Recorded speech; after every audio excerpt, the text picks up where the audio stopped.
¿Sabías que los mosquitos no pican al azar, los hijos de la chingada? Ellos te huelen, te analizan y dicen, este cabrón huele delicioso. Les maman las personas que sudan más, que respiran fuerte y que tienen sangre tipo O. O sea, si siempre sales lleno de piquetes, no es mala suerte.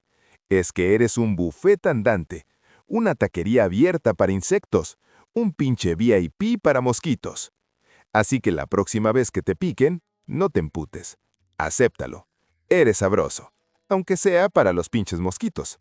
Sígueme para más datos curiosos, mi amor.